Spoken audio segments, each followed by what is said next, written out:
Our guest today is Houtart, CSR Director of BNP Paribas Fortis. We plan to speak about the financial drivers for CSR. Thank you so much for joining us today. Welcome. CSR has been now for quite some time strongly embedded in the strategy and policies of BNP Paribas Fortis.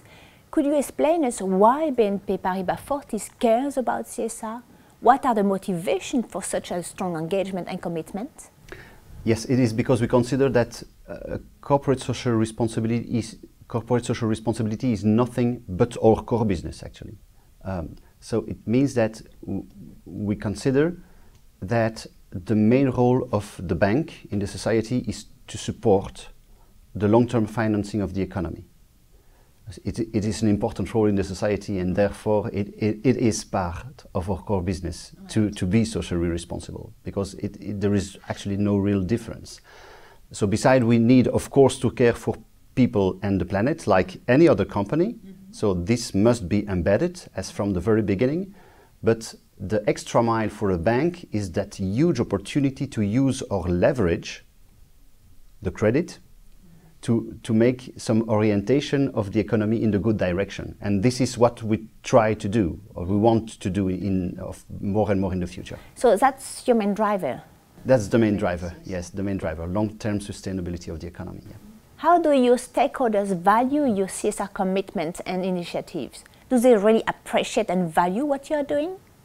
It's quite a difficult question, because actually the image of the banking sector has been quite damaged during the financial crisis. And my experience is that CSR is one of the best ways to recover the confidence. So yes, they value it very, very, very much, but they are still very demanding, and it's the right thing. So it's their job as well, and the job of our ecosystem is to remain aware of and keep us a bit like a watchdog, you know, of what the financing sector is doing today. We have a lot of relationship with universities, with NGOs, and with external stakeholders. My experience is that CSR is one of the best ways to recover the confidence and to rebuild something positive. Do your customers also care about your CSR activities and commitments? Sure, they do. More and more we have at the investor side people willing to invest in responsible investments. And so they are asking us to explain what we are doing with their money. This is quite new. It was not necessary before the crisis because the confidence was there. No, the confidence is no longer present. We need to compensate with more transparency about what we are doing. Okay. It's a good thing. Yeah. Can a company monetize its CSR investment? How do you do it at BNP Paribas Fortis? So indeed, we strongly believe that CSR investments are profitable. And it is possible to monetize the CSR investment. This is my opinion. Okay. This is very difficult to do, but we have a first approach in the CSR investment funds. What we notice today, companies that are working more and more on CSR are producing CSR reports that are more and more clear and standardized. Those CSR reports are taken into account by extra financial rating agencies. You know, there are financial rating agencies and then the other ones. And the other ones, the non-financial rating agencies, are publishing some benchmarks, best in class. You know, the best in class in the retail sector is 1, 2, 3. Those ratings are taken into account by asset managers and fund managers to bundle them into ethical indexes. Okay? And because we have more and more investors willing to invest in those in index, then it creates more and more demand and a focus on those best-in-class assets, increasing their value. So it's very nice to see that since 2013, most of the ethical indexes on the stock market are outperforming classical indexes because there is a very strong demand from the investor side to invest in ethical companies. This is quite remarkable. Since last year, ethical investments have better performance than a classical investment. So can we say today that responsible investment funds are outperforming regular funds? It is not clear, but there is a link. There is a link. The link is very clear, but it is still very difficult to make the assessment of how many money will be the return of the social impact or the environmental impact. So it is still very difficult to make a financial return on social or environmental investment, but there is a clear link, yes. Does CSR have to be profitable? Or in other words, do you follow a cost-benefit approach when making decisions related to CSR? What if the financial value creation of CSR is not positive? Would you still invest in CSR, or would it be a reason enough to stop it? Another good question, indeed.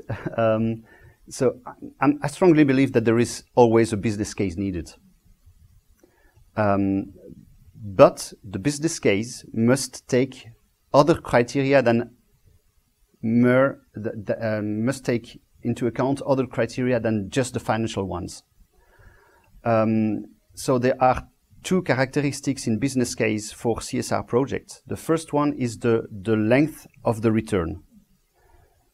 Because CSR projects are focused on impact on the environment or the society rather than the profit, of course they will not maximize the profit because this is not the first aim. But the profit is still there.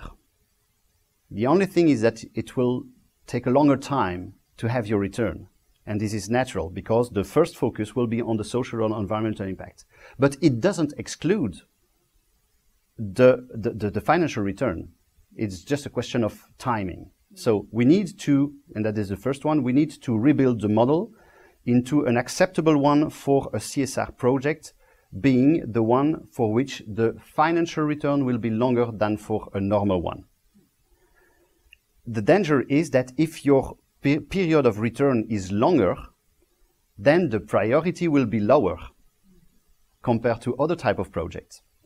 And this is the reason why there is a second criteria which is needed, to my opinion, is that you need to insert into any business case the return on environment and on the society. Because there you will be a criteria, you will have a criteria that will be able to compensate the longer period of return. If you do not do that, CSR project will always be with a lower priority, and that's the danger. But if you include all the criteria for social or environmental return in any project, not only the CSR one, then you will be able to do the right balance between people, planet and profit between all the existing projects. That's interesting. That means we need to have a long-term horizons. We need models that allow us to have a long-term approach. Have we reached this stage today? This is the reason why working with universities, research and development is still a key for CSR today, because we need new models. So, well, thanks to you. Not being involved and committed to CSR, would it be a potential risk for the company? Yes, definitely. If you do not invest in CSR today, you will be out of business tomorrow. That's very clear. Doing without CSR is no longer an option. In what sense? Could you tell us more? Actually, you have two possibilities. People are making CSR either because they are convinced or for a question of image, greenwashing, social washing. Whatever the origin of the origin of the project, the origin of the behavior, it means that companies do no longer do without. And it is actually not really important where it is coming from your a real opinion, a real conviction, or just for a question of image. The thing is that you need to do it because it's expected from the society. And so even if you are doing it because a question of image, of course it will be less strong, quite weaker than if you are doing by conviction. But I think that we also need skeptics to CSR, because it is a way to oblige CSR people to be more professional and to find the right arguments to say it is not just because we dream, it is because it's the reality. So both approaches are needed, I think. But whatever the approach, it's no longer an option. We need to do it. I have another question related to innovation and CSR. Do you think that innovation and CSR are related to each other? That CSR may be a driver for innovation, or the other way around, that innovation may be a driver for CSR? Do they need each other? Yes, yes. And what we just said about the length and the period for return is a good example. Because the period of return is longer, we need new models. And we also need to find another way to finance those models, because it's clearly a new business model. And the current environment, legal environment, the regulatory framework, and the environment in general for financial institutions is not taking the environment or the society into account. Basel III is 100% related to financials only. And it's a good frame. The only thing is that it is not possible to include in the current frame of reporting, of a bank reporting, the official reporting of the bank. We do not have any obligation to report on environmental or social impact of our own operations or of our credit activity with the indirect responsibility. So today what the banks are doing is just publishing some CSR report aside of the financials. What we absolutely need to do is to bundle them both and to mainstream that CSR reporting into the financial one. That's the best way to combine both approaches, but we need to have some innovative models to do that. A last question. Can you give 3 recommendations to managers and future managers to help them to link together CSR and financial value creation? What I would say is core business, mainstream, and communication. First one, core business. It is very important to link CSR to the core business. So CSR is not outside of the business. It is really in the business of each company. So do not consider CSR as an external cherry on the cake. It is not the purpose. Every company has a behavior that is supposed to be ethical or responsible in the core business. So do not look too far outside of the core business. Core business is the real key. The second one is mainstreaming. In the core business, you might either have an approach which is selecting little, small examples of things that you are doing right, which is a good start. But the final aim must be to mainstream those CSR behavior into the entire activities of the company. So it must be, for instance, one of the aspects that you must include in any project. Your project manager inside of the company, they all have templates. So in those templates, you need to include somewhere some CSR approach. And not making 10 projects and then another 11 regarding to CSR. So you need to embed it and to really mainstream it in the entire activity. So second is mainstreaming, and then communicate. Communicate is a key as well, because as long as the people inside of the company is not convinced and do not know your CSR strategy and approach, it will be very difficult to explain why you need to mainstream it into the core business.